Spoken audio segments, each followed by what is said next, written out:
जय श्री कृष्णा, राधे राधे। आज आ गए थे हम हमारी कुल देवी जाज्वला माता के दर्शन करने। हम ट्रेन से आए थे। ट्रेन जो है वो हम ट्रेन के समय पर नहीं पहुंच पाए थे, तो फटाफट हमें ट्रेन पकड़नी पड़ी। तो मैं पहले का जो रिकॉर्डिंग है वो नहीं कर पाई थी, वीडियो शूट नहीं कर पाई। तो हम सीधे जाज्वला माता के मंदिर पहुंचे, वहीं से हमने रिकॉर्डिंग शुरू की। साथ में आए थे हमारे जेठ जी और जेठानी जी और मेरी बेटी।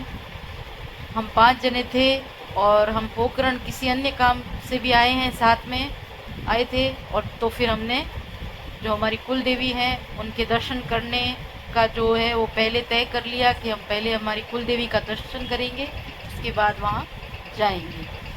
तो मेरी जेठानी जी, जेठ जी सब ने बैठ के विधि विधान से कुल देवी के पूजन किया और महाराज से आशीर्वाद लिया, कुल देवी का आशीर्वाद लिया, बच्चों की और हमारे सभी बंधु बांधवों की जो हैं उनकी मनोकामना पूर्ति के लिए माँ से प्रार्थना की।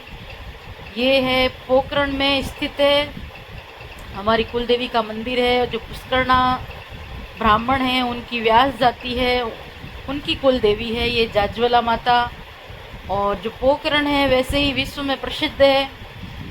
जो परमाणु जो परीक्षण हुआ था भारत का, तो उसकी नगरी के रूप में ये प्रसिद्ध है पोखरण। और वहीं हमारी कुल देवी भी का भी मंदिर स्थित है।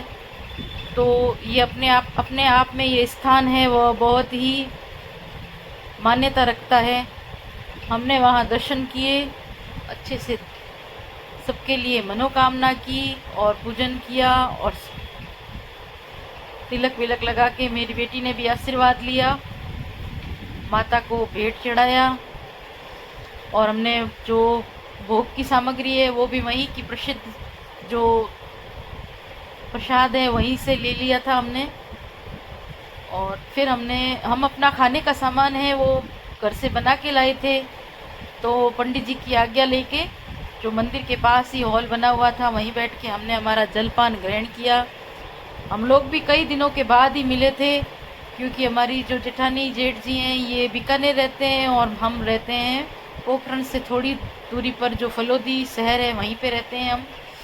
तो वहाँ बैठ के हमने माता का प्रसाद लिया और जो हम खाना घर से बना के लाए थे वो खाया। इन दोनों भाइयों ने भी बैठ के खाया और हम देरानी जेठानियों ने भी बैठ के खाया और कई दिनों बाद साथ बैठ के भोजन करने का आनंद लिया।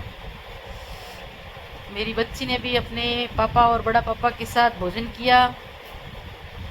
फिर हम वहाँ से निकल गए माँ को धोख लगाकर, माँ की आज्ञा लेकर कि हमें पुनः यहाँ अच्छे और शुभ कार्य की पूर्ण के साथ बुलाएं। हम सब ने माँ को धोख लगाया और रवाना हो गए जहाँ हमें जाना था, हमारे रिश्तेदार के घर, वहाँ के लिए। तो टैक्सी की व्यवस्था हमने फ़ोन पर ही कर ली थी। तो गर्मी तो बहुत थी, लेकिन इसलिए हमने टैक्सी वाले भैया से पहले से ही फ़ोन नंबर लेके रख लिए थे, जिन्होंने हमें मंदिर छोड़ा था उनके ही नंबर हमने ले लिए। उन्होंने हमें बाज़ार के अंदर छोड़ दिया, जहाँ से रिलेटिव का घर वॉकिंग डिस्टेंस पर ही था। तो हमने पोखरण के किले को बाहर से देखा। गर्मी बहुत थी तो सब लोग कहने लगे कि कुछ ठंडा या तो पी लें या खा लें। तो फिर सब ने जो बर्फ़ का गोला होता है जिसे हम मारवाड़ी में छत्ता कहते हैं, तो उसकी एक एक गिलास तैयार करवा ली।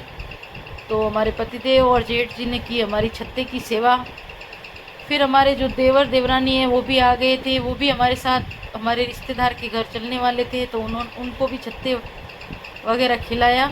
उसके बाद हम लोग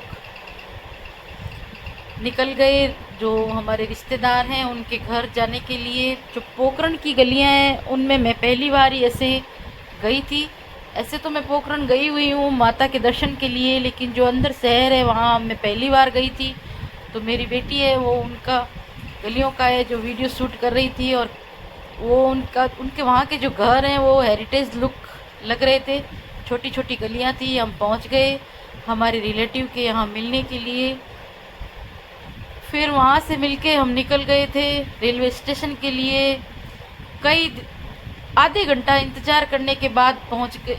जो रेल है, जो हमारी ट्रेन थी वो आ गई थी, साबरमती एक्सप्रेस, जो हमें बीच में हमारे जो शहर है फलोदी वहाँ उतारने वाली थी। तो हमें आराम से सीट मिल गई थी और रास्ते में हमने जो छतरियाँ देखी और हम पहुंच गए अपने शहर फलोदी। जय श्री कृष्णा, राधे राधे।